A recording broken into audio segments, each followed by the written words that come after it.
I am here with a really good friend of mine, Andy. Hello, Andy. Hello. How are Now, you? his voice you might recognise from the '90s tunes. We're not here to talk about that today, but also you've got the same initials as me, which makes quite good fun on the presenters chat group. But hello, Yep. Andy Brown from '90s tunes fame. Hello, Andy B of Pure 24/7 Radio fame. There you are. Nice to see you. Now, we wanted to delve into your sight loss because, on the surface of it, people meet you. They may not know you've got any struggles with your vision on your sight because there's Yep. nothing obviously apparent. You haven't got Yep. blacked out glasses. People might meet you with a cane, but you may not have that. So it's possible people will meet you and have no clue, which I think is an interesting point to start because a lot of people's struggles, disabilities, whatever we might want to call them, they're not always immediately apparent, are they? No, absolutely. And I think it's interesting, often as blind people, sometimes people say to us, you don't look blind. And then you kind of have to unpack that a little bit and think, well, what does that actually mean? And like you say, there's the kind of the classic blind look with the sunglasses and the white cane. I brought the white cane with me just in case of a bit of a prop, but it's yeah. So I do use a white cane, and I do sometimes wear sunglasses if the sun is bright, but sometimes I walk around, particularly places I know really well, without a white stick and without sunglasses, and you perhaps wouldn't know that I have any kind of issues with my sight whatsoever.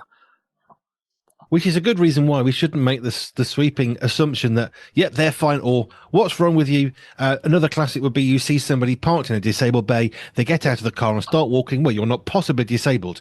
Two things: one, they could be the carer, so that Yep. they're not going to necessarily have any disabilities or struggles, and two, it could be a good day for that person who might struggle to walk 50 yards. And do you know what? Absolutely. This is a day they can walk 50 yards, and you wouldn't notice. And that's why Yeah. it's so important not to make those sort of sweeping generalizations, those looking at the picture and deciding what's in the book stuff. Yeah. Yeah, and absolutely. And actually carrying something like a white cane is quite difficult because it does feel like it creates something of a stigma. You do feel like people are looking at you. I mean, if you're totally blind, which I'm not, but if you're totally blind, then obviously you can't necessarily see that people are looking at you. But yeah, for someone like me, so I am blind, but I have some sight, and because a lot of people don't realize that being blind doesn't necessarily mean you can't see anything at all. There's kind of a range, a bit of a spectrum in terms of what you can see. So you might hear the phrase partially sighted, visually impaired, low vision. There's a bit of a debate in the blindness community about what's the most appropriate term, but yeah, for someone like me, actually carrying a white cane was quite a big step for me. And particularly when I go into London commuting for work, it's helpful to have, but it also can make you feel a bit vulnerable in different situations. So it's a big deal. So if you don't need to carry one, you probably wouldn't. And if you never have, it might be an interesting experiment for you to walk around with one and see what kind of reaction you get from people. I have watched stuff like, for example, they took somebody who's in their 20s, 30s, they fitted them with this sort of exoskeleton thing that Mhm. slowed down every movement they have to mimic that of an 80-year-old. And when they went to cross a road, it literally slows them down to the pace of what an 80-year-old might do. And they were quite scared how long it took to do everything because, of course, until you're in that situation, you don't Yep. really know about it. And they were Yep. walking across the road thinking, gosh, these drivers are getting really aggressive. They can feel them wanting them to get out of the way and realizing, do you know what? These 80-year-olds who are crossing the road slowly, actually, they're going pretty quickly. But Yep. their quick isn't necessarily our quick because they're 60 years our senior. Yeah. Yeah. And unless you're in that situation, as you experience it yourself, it's that walking a mile in someone else's shoes, isn't it? Because Mm. it's really hard to imagine. And for a lot of people, particularly with sight loss, it's really, really difficult to imagine what that's like. I don't recommend you close your eyes and walk around for a few days to see what to get that experience. But yeah, unless you're going through it yourself, it's really hard. And actually, the other thing to bear in mind is that um, one person's sight loss is completely different to someone else's, even if they've got the same sight condition, because we all experience it differently. And I guess not all blindness is equal in the sense that, yeah, you might experience it one way, but I might experience it quite differently. So yeah, we should never really say, well, that person's blind and they can do X, Y, and Z. So why can't this other person? And it's just a lot of it comes from ignorance. And I don't mean that in a particularly derogatory way. I just mean, you know, if we haven't experienced it, how can we know? So there's quite a lot to learn about it, and I go through it myself. I've been through it, I've learned a lot, but I'm by no means an expert in the subject. We don't know what we don't know is the basic Yeah. thing. Exactly. Exactly. Right. We want to talk about life and faith and stuff as well, because I know, because you're one of my close friends, that this wasn't a long-term thing from birth, so it isn't something that you don't have any other experience of, which is partly what I wanted to delve into a little bit. I've chatted to Dr. Trevor Stammers, who had pretty much immediate, permanent, full sight loss in one eye, then the other eye. So he had blindness essentially randomly in as much as his life span so far, and then it went. So he went through quite a very unique situation to him, which is kind of the point of what we're talking about. But let's go back a little bit in time, because life and faith is part of this. What Yep. was your journey of faith to the point, which I'm liking to ask this more and more, when the point at which you think, you know what, I'm going to follow Jesus Christ. I don't think it's just a nice idea. I don't just think this God thing could help. Actually, I want to follow Jesus Christ. What's your story grown up into that point? Okay, so yeah, I didn't grow up in a Christian family, and you know, and that's not to say my parents were anti-Christian or anything like that. It just wasn't part of our lives. It's not something that we did. You know, we were baptized as infants, as babies, but that was about it. So yeah, I didn't really grow up with any experience of faith or the Bible or church even. But I think along the way, I guess if you'd have asked me, I probably would have said, yeah, I believe in God, and I guess I had a belief in some kind of God. I didn't really know him. I guess it was similar to, you know, I believe in Hawaii, but I've never been there. And it's that kind of thing, you know. I believed in a God of some sort for as long as I can remember. And when I was growing up, there was still kind of the creation story from the Bible was taught in schools, and that was, that was quite common. But yes, I remember as a really young child, kind of drawing the 7 days of creation in a little notebook, just because we'd been learning about it in school. But as I say, never really experienced faith. Never really went to church that much until later on, really. And I guess at about the age of around about 12 or so, I kind of made some friends at school who were Christians. And yeah, I don't know how we got onto the subject, but sooner or later we started talking about matters of faith, and a lot of what they said made a lot of sense to me. And as someone who kind of believed in God, but again had no real kind of frame of reference, it was, yeah, a lot of what they were telling me made sense. Probably the moment I would describe myself when I became a Christian was we went on a kind of a youth weekend away. The same group of Christian friends invited me along, and it wasn't necessarily a Christian weekend away. But we did all kinds of activities. You know, watching movies, hot chocolate. There was a really big assault course with, up to our waist in mud, and all kinds of fun activities like that. But I think it would have been probably the Saturday evening. A guy came to speak to us. He was expressing his faith, and he was giving us a bit of a gospel presentation, and he invited people to stand up. And if they wanted to become Christians, if they wanted to give their lives to Jesus, and he invited others who already were Christians to kind of stand up, and he would pray for them, for the Holy Spirit to visit them. And to be honest with you, looking back, I didn't really understand what he was saying. I didn't really fully grasp the gospel at that point. But I did stand up and I did say, in my own kind of way, yes to God. And that was the moment in my mind when I think I made a decision for Jesus. I made a decision for God, and yeah, and it was quite an interesting experience. Lots of people felt different things in that room that evening, and I often think back to that time. I think it was quite a special time. I didn't necessarily feel anything in particular. I don't know miraculous or special experiences like some others might have done. I remember I was quite afraid. I think, if I'm honest, I was kind of afraid because, like I say, I had no experience of God at all. But yeah, encountering Him in a very real way in that room was very powerful. Um, and then a few years down the line, I guess I took that experience home, and I would pray, not often, but I didn't even have a Bible to kind of read at this point. So, but I'd kind of followed God in my own way. But later on in life, I was able to go to church, get myself a Bible, read it, understand it, and really follow on. So although I think back to that point when I gave my life to Jesus, probably it was more of a journey rather than a once and done kind of decision, if that makes sense. I think when you read any kind of testimony of somebody, it doesn't matter what their background is, it's often several years of moving from what you were to who you are becoming as you become a Christian and you start to follow God's way of doing things. But it's never even if someone has that amazing encounter of, of lights in the sky and all the rest of it that happens, Yeah. actually, even that generally it's part of a journey, and there's some more journey afterwards. So it isn't just a one time deal, is it? No, absolutely, and I think we have to go through that experience. And I would want to test someone's position if they said, "Oh yeah, I made this decision for Jesus, and it was all fine and dandy." After that, I think, is that really real? I think it can be for some people, but actually, I think for the majority of people, it is a journey, and it's not just a one thing. We have to take time to think it through, and actually I think it's okay to doubt at times as well, to say, well, actually, what, do I believe this? What about this, what about that? And explore those, explore those with God as well, because I think, sometimes we're afraid perhaps to say, oh well, actually I'm struggling to believe this or that. But actually to take those doubts to God and to talk it through with him. I think he's big enough to accept that, and wants to help us understand.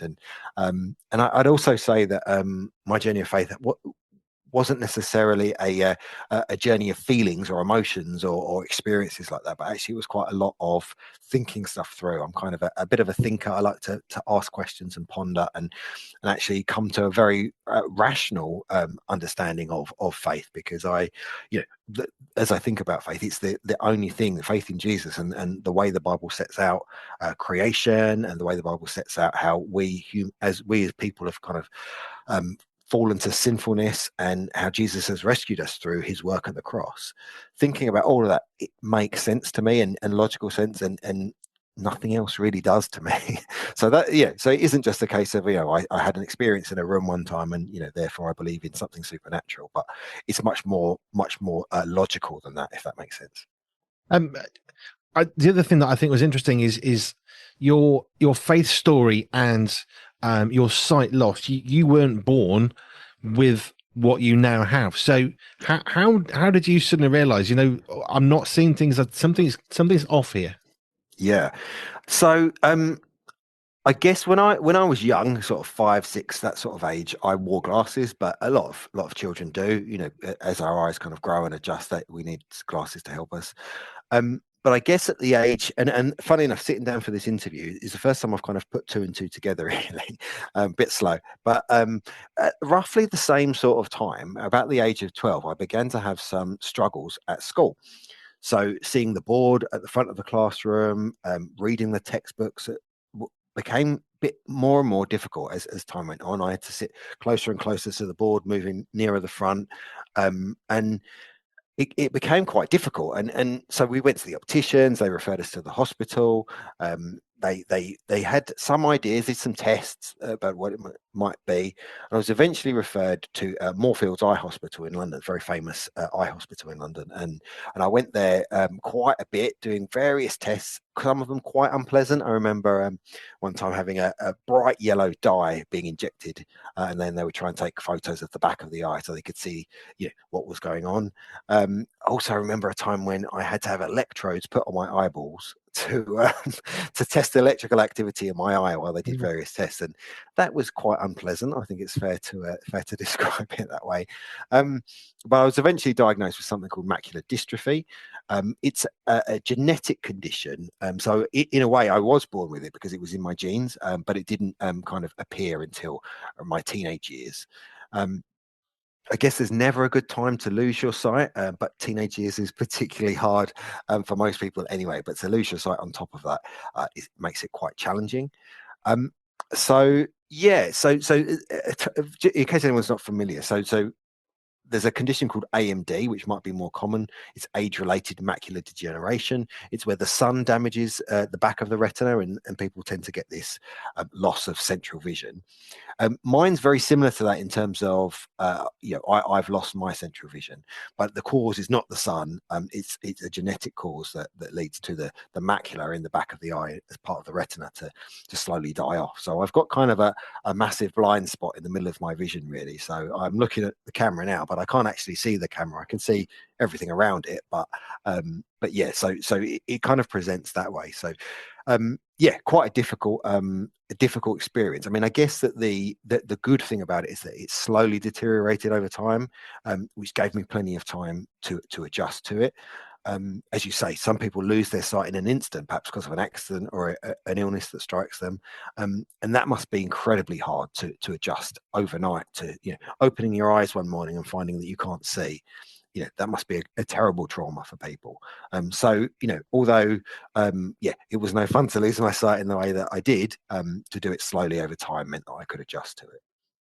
So you're developing this interest in faith, religion that becomes a relationship with Jesus. At the same time, you're starting to lose vision to some extent. How do those two fit together without you saying, "Yeah, but God, mine going blind, so no thanks." Yes. So looking back, I genuinely ask myself sometimes, if I hadn't lost my sight, would I be a Christian today?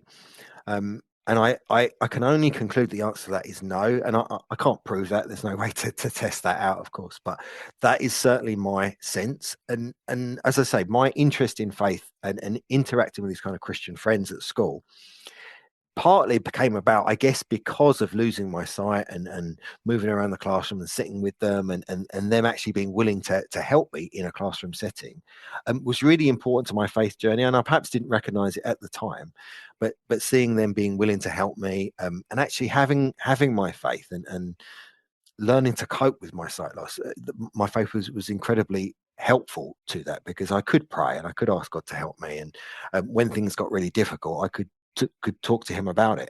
So yeah, I often wonder, if I didn't lose my sight, would I have met that group of Christian friends? Would I have heard the gospel?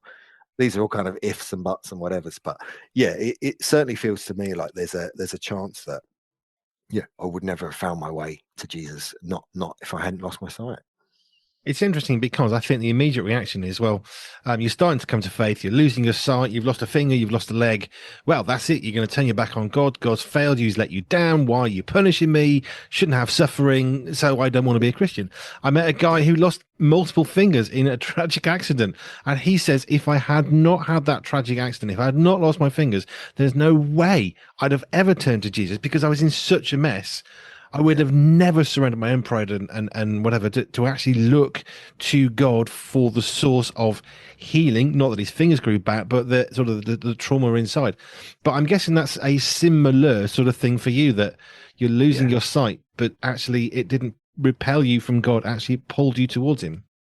No, I mean, I think that, a lot of people say, oh, well, why me? Why is this happening to me? And I don't really remember ever asking that, because I guess in my mind, I was always like, well, why not me? And there are far worse things than this to deal with. So I never really questioned it in that way. I mean, I was angry at God at times. It was hard to lose my sight, and I won't pretend otherwise. But it was also it was also humbling. It also, and I guess I'm still learning this lesson in many ways. That, to be humble, carrying that white stick, and as I said to you at the start, it can be quite hard to do that. There's a bit of a stigma attached, but part of that is because, I don't want to be seen to be carrying it. I don't want people to look at me. There's a bit of pride there. So, having that sight loss it has humbled me, and it has helped me ask for help at times, and it has helped me kind of, you'd be grounded in many ways. I'm not saying that that's why God did it, but it certainly helped me Mm. to cope, really, and to cope with him.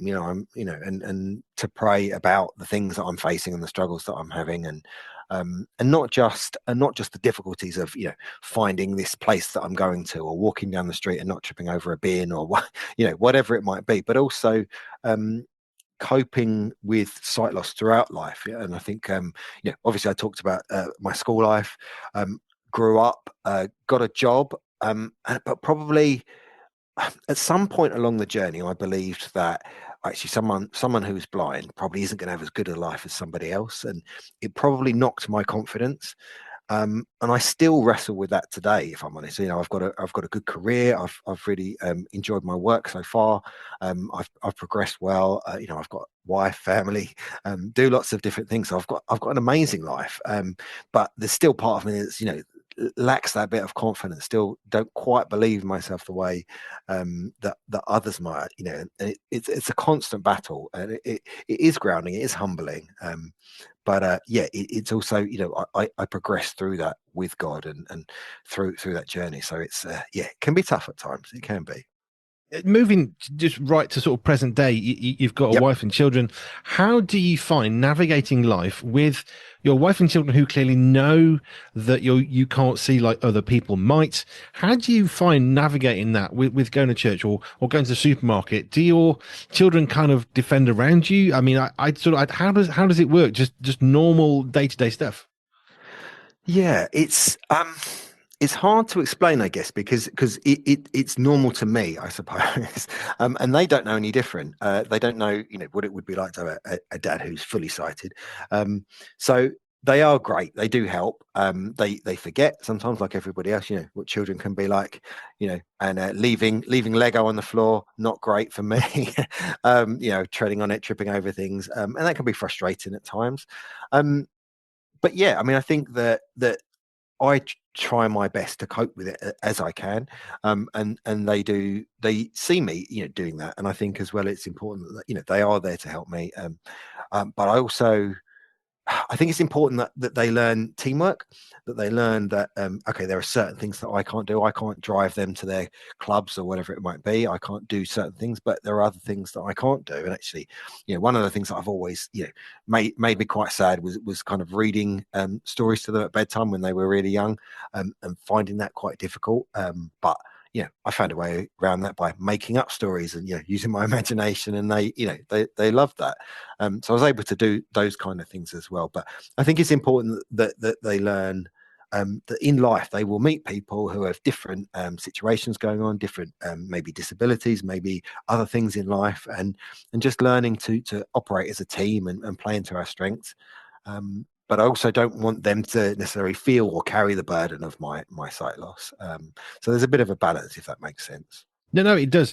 We've all got some sort of obstacle in our life. There's always going to be, when I was first married, I had asthma that could flare up at various times, and Joe had to be Yep. quite concerned about that. If food was being made, one of my weird triggers was anything spicy or wholemeal. So Joe was quite good at trying to steer away from that, because if I ate wholemeal food, pasta rice, I was going to have quite a severe asthma attack. So we've all got those struggles. But Yep. that teamwork thing, that's where having somebody else who can see on your behalf, because I wouldn't think about it. I'd just start eating, or I'd go and play with the cat. And Joe say, you really can't go to that cat because you're going to have a severe allergic reaction. So it was quite helpful to have somebody else looking into what I was doing, because I think in a very similar way, I suppose, in a way, actually, I think I can do things that I shouldn't do. For me, it Mm. was, why can't I eat that spicy food? Well, I'm going to have an asthma attack. Why can't I play with a nice cat?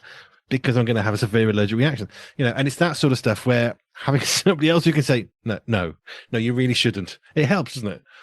Yeah, no, it does. It does. And the kids are great. And I think, often I'll be like, getting the bottle of milk out of the fridge and saying, "Oh, is this still in date? Can you check the date for me?" I mean, of course there's apps and technology which can help me read those sorts of things now. Even just a simple old magnifying glass never lets me down as well. So but yeah, no, they're always willing to help. I mean, I guess, also I guess it's too much of a temptation sometimes as children to not use it to their advantage at the time, maybe taking an extra biscuit or something like that. Then they think that dad can't see what they're up to. But they're always quite surprised by how much I can hear and how much I know what's going on, even if I can't see what's going on.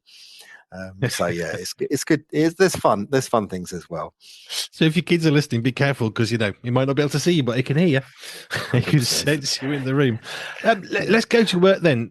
So Yeah. it doesn't matter what the job is, but you're saying technology can help you. So how have you found working? I mean, has your employer helped you? Have they said, well, it's your problem, you fix it, or have they actually been helpful? How do you find technology that actually helps, not hinders you? Because we all work in computers, we're sitting on computers right now. How do Yeah. you work with computers when you can't see directly in front of you? How has Yeah. technology helped you?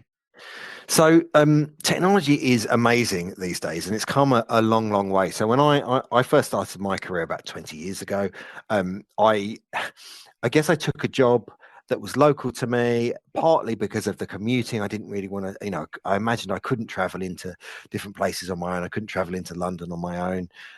So I looked for a local job and I took it on, um, and I enjoyed it, but it was quite funny. Really, my first job was I was keying different forms. So people, when they needed to fill out certain paperwork, would send it to me. It would land on my desk, and I'd have to key it into a computer, which is perhaps one of the least accessible things that a blind person can do. But I was there working with a magnifying glass and keying in these forms into the computer. I work for the public sector, and so there's really good equality laws around all of that. So helping to supply equipment and things like that can help people have reasonable adjustments in their jobs, really, really important. Um, Back then when I started, and so typically all my career has all been kind of an office-based job. So yeah, working at computers.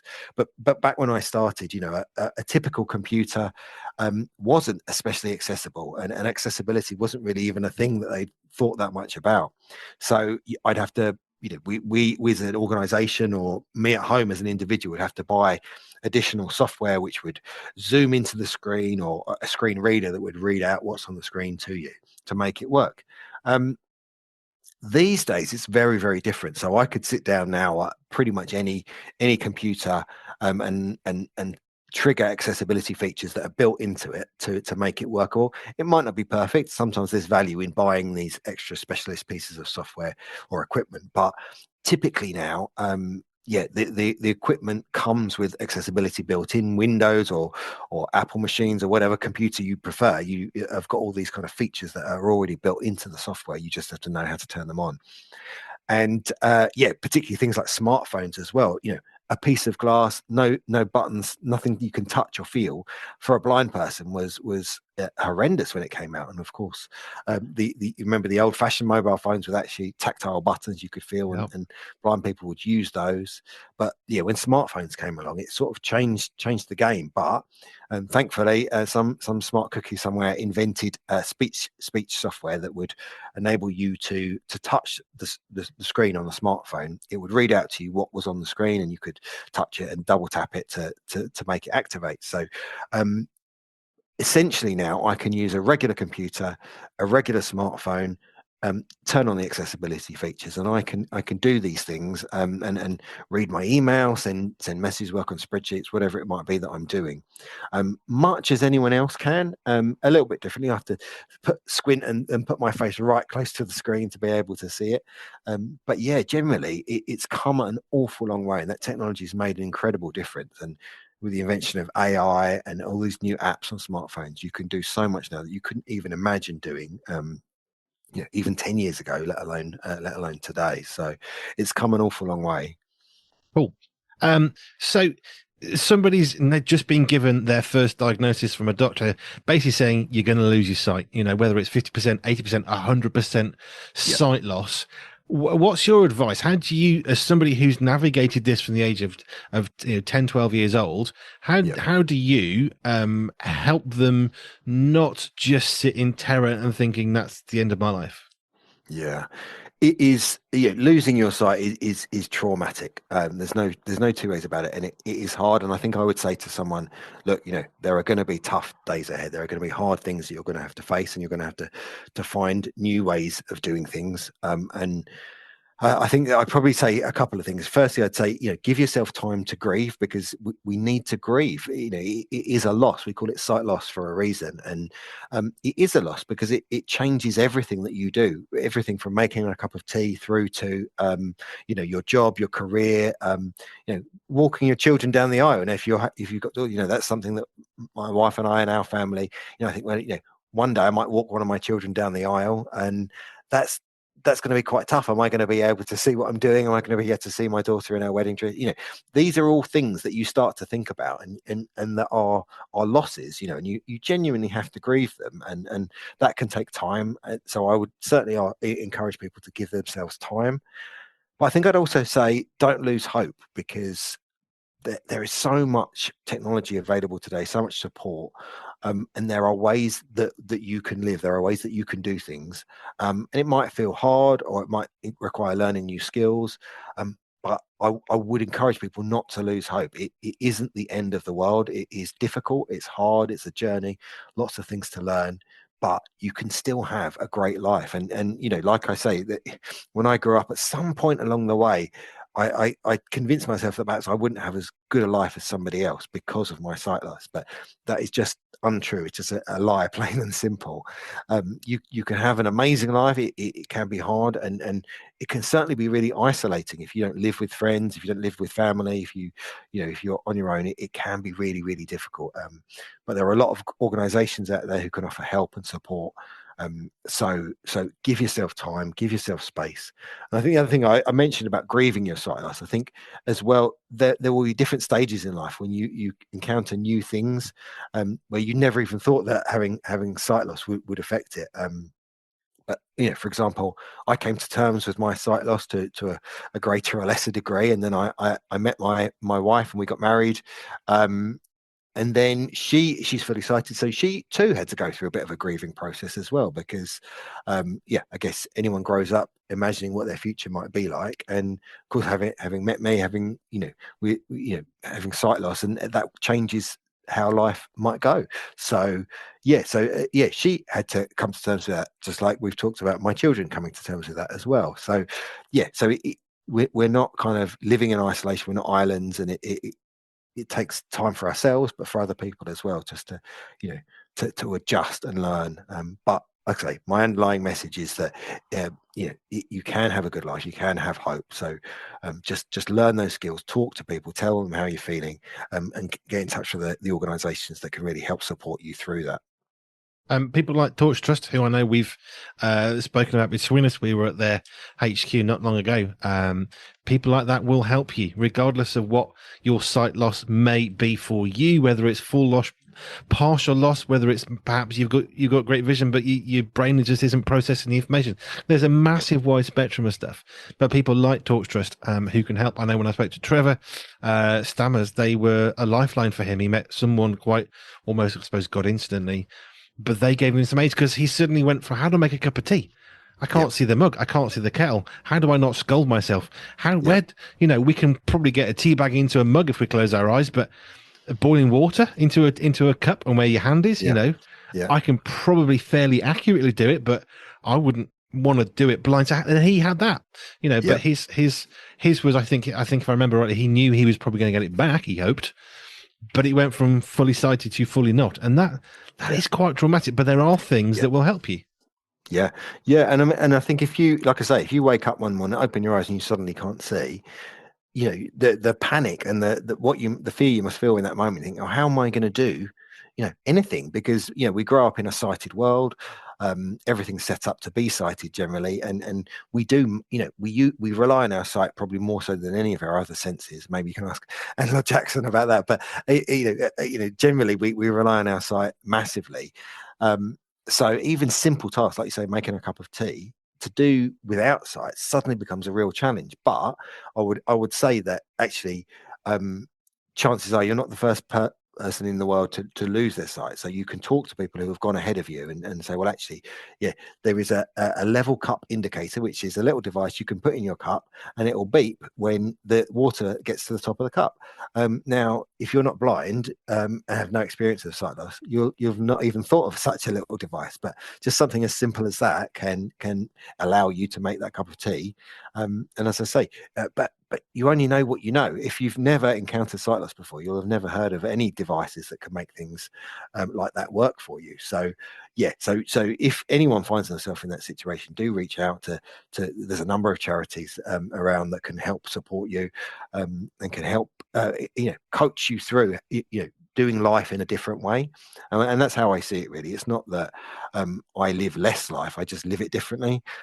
So I can make a cup of tea, and I knock the cup over at times and make a big mess, and it's frustrating, and I make myself it makes me angry at times, and I feel angry with myself because I've done it. I knock over a cup that I put there myself or where someone else has put there. But and I think but there's lots of little hints and tricks and things that you can get used to, little clips that you can clip your socks together, so when you're doing your washing, you haven't got to worry about trying to pair up socks. Are these the right color?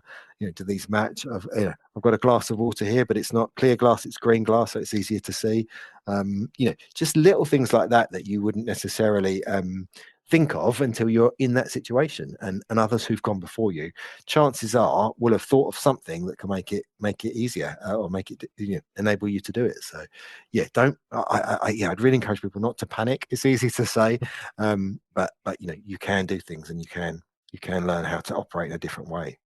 And Andy, thank you. I know this is, I mean, it's quite a vulnerable thing to say. I can't see very well. I guess holding a white stick, in a sense, is yes, I have a need, but I guess in another sense, we all have a need, and we all carry around a white stick of Yep. sorts in some way. But we do like our independence, don't we? We don't like people to know we can't. Yep. Um, 100%. and I think Yeah, it and takes independence. bravery.